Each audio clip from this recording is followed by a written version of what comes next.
My good people of Osbc State, today marks my 2 years in office as your popularly elected governor. I start this broadcast by paying glowing tribute to elders, women, youth, and residents of Osbc State. I convey my deep appreciation for your strong support and prayers. From November 27th, 2022 to date, Osbc State residents have demonstrated unshaken faith in our government. Your prayers for me and my team have strengthened us significantly. Your regular counseling have enhanced our intentional drive to deliver on good governance. My people, you are well aware of what Osbc was on and before we took over 2 years ago. We all recall the pains and sufferings of the public servants and pensioners. We remember the huge infrastructure and policy deficit in transportation, health, education, water, ICT, environment, agriculture, and commerce and industry. We cannot forget in a hurry the deep gap between the state leadership and the people.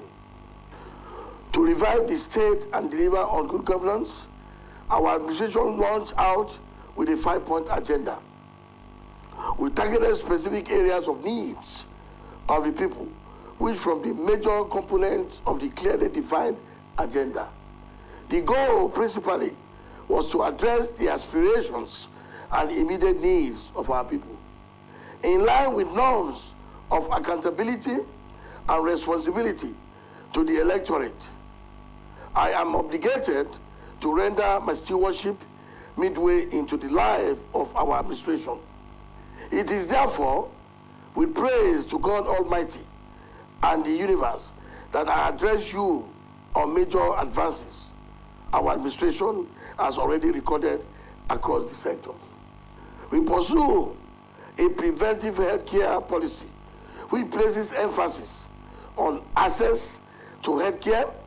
By today, our administration has upgraded 200 primary healthcare centers out of almost 400 with solar power, boreholes, and medical materials. We are now shifting attention to the 6 general hospitals for upgrade and refurbishing. In the same vein, we conducted 2 major Imole medical outreach with over 100,000 beneficiaries.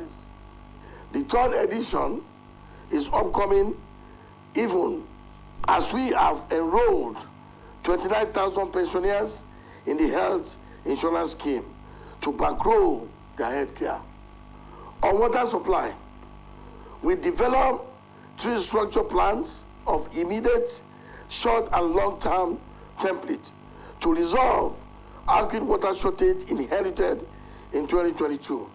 Immediately, we delivered 332 boreholes across the 332 political wards in the state.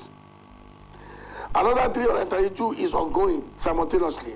We commenced the rehabilitation of the water works in major towns by relying the rusted pipes laid in early 70s.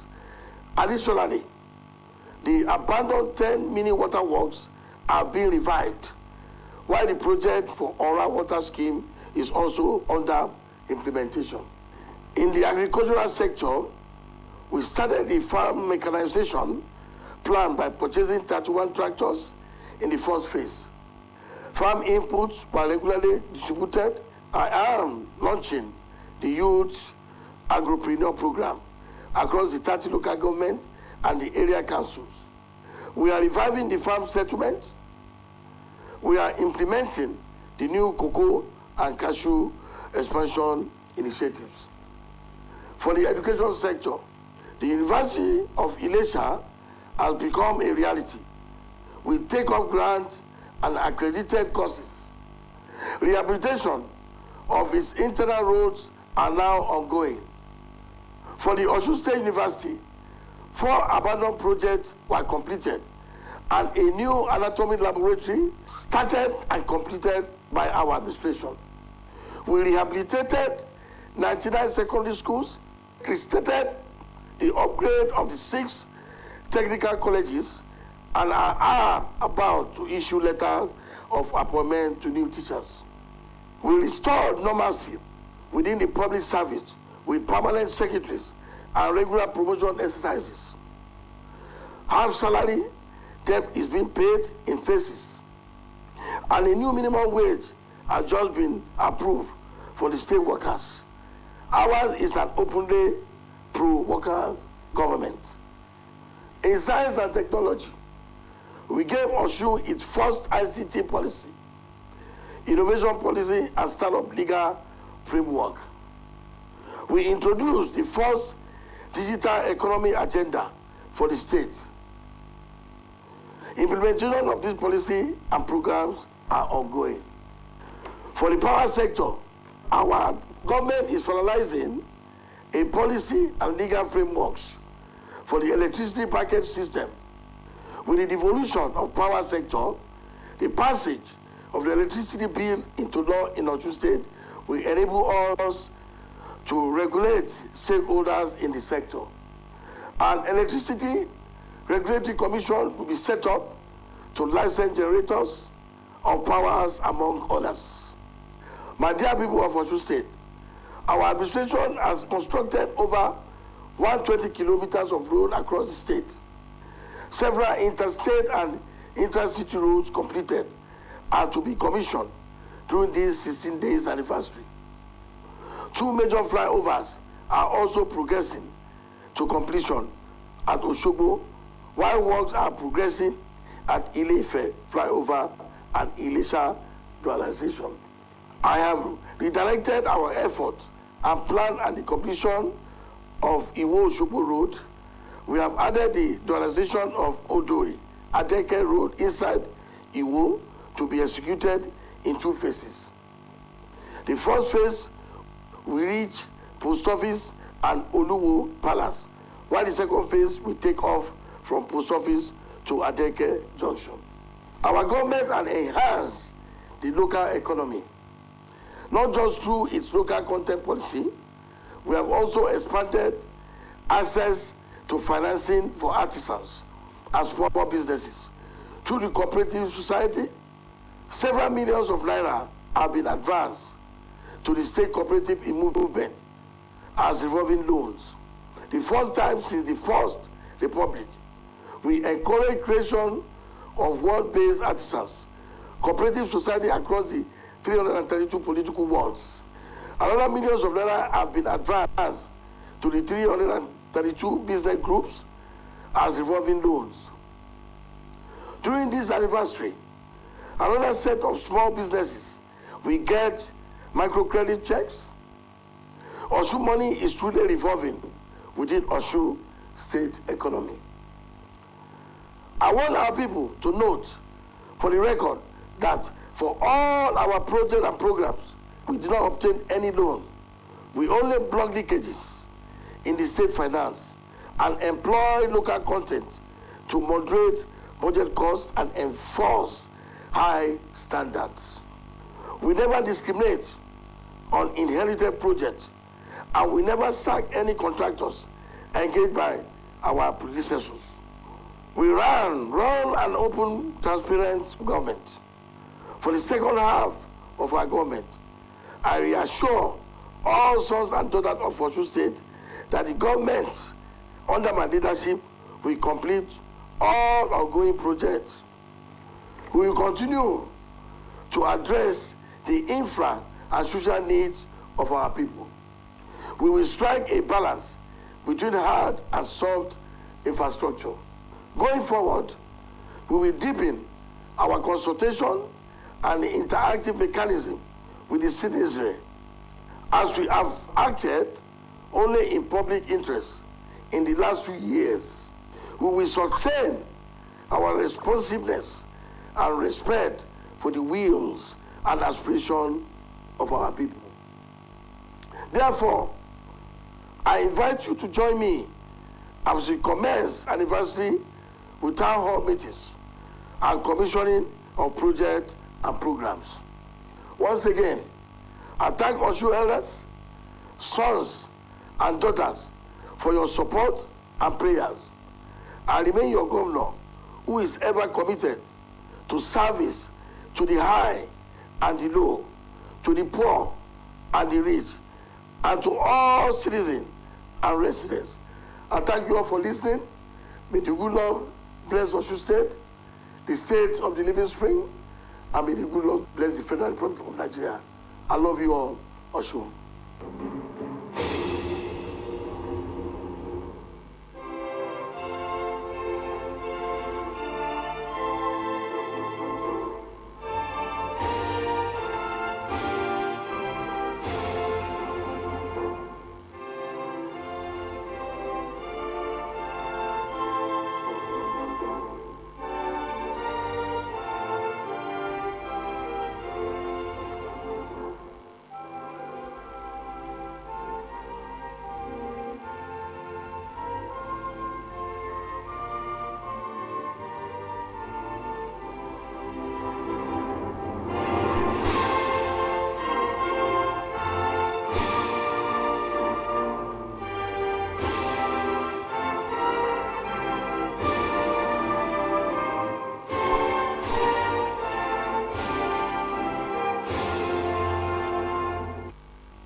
èyí ni ẹ̀dà ọ̀rọ̀ tí gómìnà Adeleke'S báwọn èèyàn ìpínlẹ̀ Ọ̀ṣun sọ láti sàmì ayẹyẹ ọdún kejì ìjọba rẹ̀ lórí àga àkóso.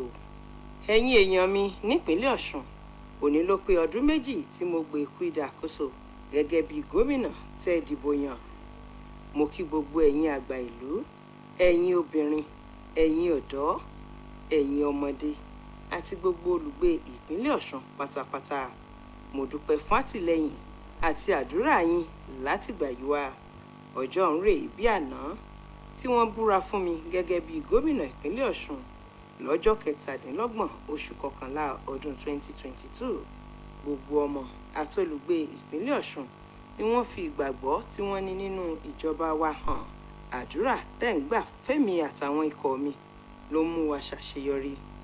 bákan náà ni ìmọ̀ràn aláìlẹ́gbẹ́ tẹ́ ń gbà wá ń jẹ́ ká máa dá bí ẹ̀dùn rọ̀bí òwe nídìí ìṣèjọba rere.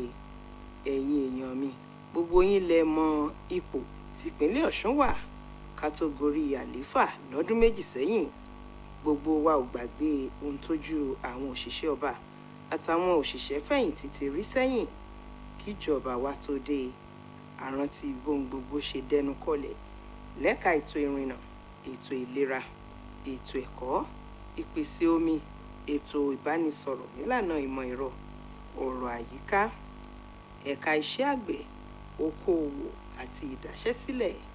Bẹ́ẹ̀ làwọn adarí jìnnà rere sáwọn aráàlú tí wọ́n ń ṣèjọba lé lórí láti ṣàgbéǹde ìpínlẹ̀ yìí kúrò nípò àkúrẹ̀tẹ̀ tó wà tẹ́lẹ̀ ká sì máa bẹ̀rẹ̀ ètò ìṣèjọba rere káyípadà tó nítumọ̀ lè bá ìgbé ayé àwọn èèyàn ìpínlẹ̀ yìí ló mú ìjọba tí mò ń darí ṣèfilọ́lẹ̀ ètò ẹlẹ́ga 5. Ohun táwọn èèyàn ìpínlẹ̀ yìí ń fẹ́ gan-an ní kókó ẹlẹ́ga 5 tí ṣàkóso wa gbé dání dá lé lórí. Mò ń bá yín sọ̀rọ̀ lónìí lọ́nà àti jábọ̀ iṣẹ́ ìríjú mi pẹ̀lú àkóyawọ́ gẹ́gẹ́ bí sáà ọlọ́dún 4 tá à ń lò lọ yìí ṣe dá sí méjì. Pẹ̀lú ọkàn ọpẹ́ sí Ọlọ́run ọba afinimọ̀nà ni mo fi ń ṣí àwọn àṣeyọrí ìjọba wa lẹ́ka gbogbo làwàwẹ́. A ṣàgbékalẹ̀ ètò ìlera tó gbóúnjẹ fẹ́gbẹ́ gbàwó bọ̀ káwọn aráàlú lè máa jàǹfààní ètò ìlera tó mọyán lórí. Lójú tó mọ́ lónìí, a ti ṣàtúnṣe ilé ìwòsàn alábọ́dé tí ò dín ní 200, apèsè iná mọ̀nàmọ́ná tó ń lo agbára ìtànsán oòrùn sáwọn ilé ìwòsàn alábọ́dé tá a gbọ̀n lára nù náà. Bẹ́ẹ̀ la gbẹ́ kànga ìgbàlódé fún wọn. A sì tún kó àwọn ohun èlò ìtọ́jú aláìsàn síbẹ̀. Àwọn ilé ìwòsàn ìjọba 6 tá a mọ̀ sí ilé ìwòsàn general lọ́pọ̀n àtúnṣe yóò sún kàn báyìí tá a sì tún kó àwọn ohun èlò ìlera tó bá gbà mu sínú wọn. Bákan náà, a ti ṣàgbékalẹ̀ ètò ìtọ́jú àti iṣẹ́ abẹ ọ̀fẹ́ lẹ́ẹ̀mejì ọ̀tọ̀ọ̀tọ̀ fáwọn èèyàn tó lé lẹ́gbẹ̀rún lọ́nà 100. Láìpẹ́, lábala kejì àkànṣe ètò yìí yóò gbéra sọ. Àforúkọ àwọn òṣìṣẹ́ fẹ̀yìntì tó tó 29,000 sílẹ̀ láti máa jàǹfààní ètò ìlera ọ̀fẹ́ lábẹ́ àjọ àdójútòfò ìlera láti wójútùú síṣòro àìsí omi tó mọ́ gaara tá a dé bá lọ́dún 2022. Lójú ẹsẹ̀ la gbẹ́ kànga ìgbàlódé tó tó 398 sí gbogbo wọ́ọ̀dù tó wà nípínlẹ̀ yìí. A sì ń gbẹ́ 398 míì lọ́wọ́lọ́wọ́. Lọ́gbà bá a ṣe ń gbé àwọn kànga ìgbàlódé náà la tún ṣàtúnṣe àwọn iléeṣẹ́ ìpèsè omi tá a sì ń pààrọ̀ àwọn ògbólógbòó ọ̀pá omi tó gbómi lọ sáwọn ìlú ńláńlá tí wọ́n ti ń lò láti bíi 50 ọdún sẹ́yìn sí tuntun. Bákan náà la tún ti bẹ̀rẹ̀ àtúnṣe àwọn ibùdó ìpèsè omi kéékèèké 10 tó ti dà pàtì fọ́pọ̀lọpọ̀ ọdún sẹ́yìn. Àkànṣe iṣẹ́ omi ìlú Ọ̀rá ń lọ ní rẹ̀bùtù. Lẹ́ka iṣẹ́ àgbẹ̀, a ra ẹ̀rọ katakata 31 lábala àkọ́kọ́ fún lílò àwọn àgbẹ̀ kí pèsè oúnjẹ lè rọrùn wọ̀kúwọ̀kú. À ń pín àwọn ohun èlò àti irúgbìn fáwọn àgbẹ̀ lóòrèkóòrè. Mo sì tún ń gbèrò àti ṣèfilọ́lẹ̀ àkànṣe ètò kan tá a gbé kalẹ̀ fáwọn ọ̀dọ́ tó nífẹ̀ẹ́ sí iṣẹ́ àgbẹ̀ yíká gbogbo ìjọba ìbílẹ̀ tó wà nípìnlẹ̀ yìí. À ń ṣàgbéǹde àwọn ibùdó ìdáko farm settlements. A sì tún ṣètò láti ṣàmúgbòòrò ọ̀gbìn kòkó àti kaṣú. Lẹ́ka ètò ẹ̀kọ́, ilé ẹ̀kọ́ gíga fásitì Iléṣà ti dòun báyìí àti fún wọn lówó tí wọ́n nílò láti bẹ̀rẹ̀ iṣẹ́. Ẹ̀kọ́ kíkọ́ sì ti gbéra sọ ní ràbájì gan. Kódà gbogbo fèyísòyí ọ̀nà tó wà nínú ọgbà ilé ẹ̀kọ́ fásitì yìí níjọba wa ń ṣe lọ́wọ́lọ́wọ́. Ní fásitì ìpínlẹ̀ Ọ̀ṣun ní tiẹ̀, àwọn àkànṣe iṣẹ́ 4 ọ̀tọ̀ọ̀tọ̀ tó ti dà pàtì fọ́pọ̀lọpọ̀ ọdún sẹ́yìn láti ṣetán pátápátá. A sì kọ́ ibùdó tuntun tí wọn yóò ti máa ṣàyẹ̀wò ara fún ilé ẹ̀kọ́ yìí. Ilé ẹ̀kọ́ girama 199 láti túnṣe jákèjádò ìpínlẹ̀ yìí àti bẹ̀rẹ̀ àtúnṣe àwọn ilé ẹ̀kọ́ṣẹ́ ọwọ́ technical colleges 6 tó wà nípìnlẹ̀ yìí. Láìpẹ́ làwọn olùkọ́ tuntun tíjọba wa gbà síṣẹ́ yóò bẹ̀rẹ̀ sí gba lẹ́tà ìgbanisíṣẹ́ wọn. aṣàtúntò iṣẹ́ ọba nípa yíyan àwọn akọ̀wé àgbà dípò nǹkan tá a bá ń lẹ̀, a sì ń ṣàgbéga àtìgbàdégbà fáwọn òṣìṣẹ́ ọba tó bá tọ́ sí.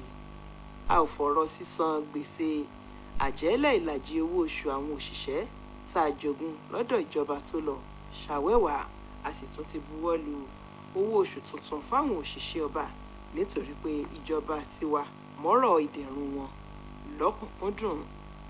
Lẹ́ka ìmọ̀ sáyẹ́ǹsì àti ìmọ̀ ẹ̀rọ, ìjọba wa ló kọ́kọ́ gbé tòótọ́ mọ́yán lórí kalẹ̀ nípa ìbánisọ̀rọ̀ nílànà ìmọ̀ ẹ̀rọ àtọgbọ́n àtinúdá tó fi mọ́ ètò ọrọ̀ ajé tí kò lẹ́jà ń bákan nínú nílànà ìmọ̀ ẹ̀rọ. A bẹ̀rẹ̀ sí ṣàmúṣe gbogbo ètò tá a mẹ́nubà yìí láìpẹ́. Láti tún ẹ̀ka ìpèsè iná ọba sọ bí ìgbà, ìjọba wa ti ń ṣètò tí yóò fáwọn aládàáni láǹfààní àti lọ́gì ọlà lẹ́ka náà kí wọ́n sì máa pèsè iná fáráàlú lówó tí ò gún pa. Ẹ̀yin èèyàn mi nípínlẹ̀ Ọ̀ṣun, ìjọba wa ti parí iṣẹ́ ojú ọ̀nà oní kìlómítà tó lé lọ́gọ́fà káàkiri ìpínlẹ̀ yìí. A sì bẹ̀rẹ̀ sí ṣí àwọn ojú ọ̀nà tá a ti ṣe parí lásìkò tá à ń ṣayẹyẹ ọdún kejì lórí àlééfà yìí. Iṣẹ́ ń lọ kárakára lórí àwọn títì alágbèéká méjì tá à ń ṣe lọ́ṣogbo. Iṣẹ́ náà kò sì ní pẹ́ parí. Bákan náà, iṣẹ́ títì alágbèéká àti ìlú Ilé-Ifẹ̀ àtọ̀nà alábala méjì ti Iléṣà ń tẹ̀síwájú. Mo tún ti ń sa gbogbo ipá láti parí iṣẹ́ ojú ọ̀nà Òṣogbo sí Ìwó. A sì tún fẹ́ sọ ọ̀nà Odòòrè sí Adẹ́kẹ́ nílùú Ìwó di alábala méjì. Abala méjì la fẹ́ pín àkànṣe iṣẹ́ ojú ọ̀nà ọ̀hún sí. Abala kìíní yóò dé post office àtààfin Olúwo, nígbà tí abala kejì yóò bẹ̀rẹ̀ láti post office di oríta Adẹ́kẹ́. Ìjọba wa ti mú kétò ọrọ̀ ajé ìpínlẹ̀ yìí búyàrí látara bí wọ́n ṣe ń ra gbogbo ohun èlò tí wọ́n fi ń ṣe ọ̀kan òjọ̀kan àkànṣe iṣẹ́ káàkiri ìpínlẹ̀ yìí lábẹ́lé, tá a sì tún pèsè owó yá fáwọn oníṣòwò kéékèèké àti oníṣẹ́ ọwọ́ nípasẹ̀ àwọn ẹgbẹ́ alájẹṣẹ́kù. Òbítíbitì owó níjọba wa gbé kalẹ̀ fáwọn ẹgbẹ́ alájẹṣẹ́kù láti máa yá àwọn ọmọ ẹgbẹ́ wọn ní gbogbo wọ́ọ̀dù 318 tó wà nípìnlẹ̀ yìí, èyí tírú ẹ̀ kò ṣẹlẹ̀ rí látàyè ìjọba alágbádá àkọ́kọ́. Lásìkò ayẹyẹ ọdún kejì wa tá à ń ṣe yìí, a tún pín sọ̀wédowó fáwọn oníṣòwò kéékèèké láti kún okòòwò wọn lọ́wọ́ kó lè gbèrú sí i, nítorí pé a nígbàgbọ́ pé owó Ọ̀ṣun náà ló yẹ kó máa gbé. Ẹ̀yin èèyàn wa, ǹjẹ́ lẹ mọ̀ pé pẹ̀lú gbogbo àwọn àkànṣe iṣẹ́ tó wáyàmì tá à ń ṣe káàkiri gbogbo ìlú àti ìletò yìí, ìjọba wa ò yá kọ́bọ̀ láti fi ṣe wọn. Gbogbo ọ̀nà tápò ìjọba tí ń yọjò káwa tó dé níjọba wa dí. Yàtọ̀ sí ríra àwọn ohun èlò lábẹ́lé, a tún gbé iṣẹ́ fáwọn òṣìṣẹ́ lábẹ́lé lọ́nà àti ṣọ́wó náà ká sì ṣe ojúlówó iṣẹ́ fáráàlú. Gbogbo àwọn kọngílá tó ń ṣe àkànṣe iṣẹ́ kan tàbómìí lábẹ́ ìjọba tó kógbá sílé la ní kí wọ́n máa bá iṣẹ́ ọ̀hún lọ. A ò gbaṣẹ́ lọ́wọ́ ẹnìkankan wọn. Mo fi ń dá ẹ̀yin ọmọ bíbí àti olùgbé ìpínlẹ̀ Ọ̀ṣun lójú pé gbogbo àkànṣe iṣẹ́ tíjọba tí mò ń darí sí lábíyá sókè ni yóò parí pátápátá. Bẹ́ẹ̀ látún máa ṣe òmíì fún ìdẹ̀rùn aráàlú. A túbọ̀ fi kún ìsapá wa lórí ìpèsè ohun tẹ́yin aráàlú ń fẹ́. Bẹ́ẹ̀ la máa ṣètò ìfikùnlukùn pẹ̀lú yín látìgbàdégbà. Mo wá ń fi àsìkò yìí pè yín síbi ọ̀kan òjọ̀kan ètò tá a ti là kalẹ̀ fún tayẹyẹ ọdún kejì ìjọba wa, gẹ́gẹ́ bá ṣe máa ṣí onírúurú àkànṣe iṣẹ́ olówó iyebíye tá a ti ṣe parí.